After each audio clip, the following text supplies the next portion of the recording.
Jovora, ovdje Eros, to sam ja voiceover, to je mali vlogić, par stvari koje sam radio u gymu. Tu sam skakao uže, to je cool vježba za zagrijavanje, cool kardio i jako je funny. Moraš biti ritmičan. Ovo tu je zagrijavanje zglobova.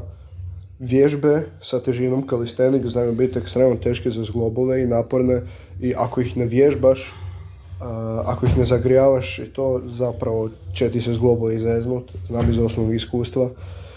Sad pokušavam stoji na rukama, zato kaj pokušavam naučiti handstand push-ups, ali da mogu uopće to naučiti, trebam znati držati stoj na rukama.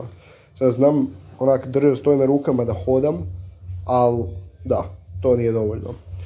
Ovo tu je za shoulder stability, kako se to kaže, stabilnost ramena vježba.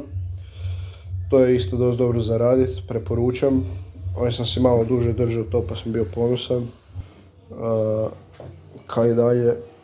Da, ovo tu je još jedno malo duže držanje. Fakat neinteresantno, ali ja ću si ostaviti da mi bude tu na kanalu jer zanimljivo mi je. Bit ću jako ponosan kad uspijem te handstand push-ups. Vježbam trenutačno stoji na rukama, ja mislim tjedan dana. Tako da, dosta dobar progression, neću ni lagat. Ok mi ide. Dobro, ovo je za tjedan dana jako dobro. Sad ću uglavnom raditi overhead press sa šipkom, ovo tu je samo 20 kg. To je dosta lagano, ali ramena nešto mi je škljockalo, nisam se osjećao kak treba za raditi tu vježbu. Tako da sam nakon serije ovog zagrijavanja dodao još sam 10 kg.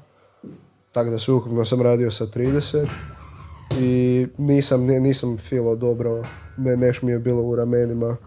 Vjerojatno, mislim, stoji na rukama je dosta naporan. Čak da si digu majicu da mi cool izgleda.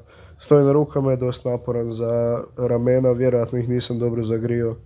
Ili kaj već. Nakon ovog sam se još istegnuo, ali to nisam stavio u vlog ili tak nešto. Ne znam, ovo je tako random vlog, ali uživajte dečki, bit će ih još bok. Večera pobjednika su jaja sa gljivama i jogurt. Pričajte kaj hoćete. Ništa na mojoj razini.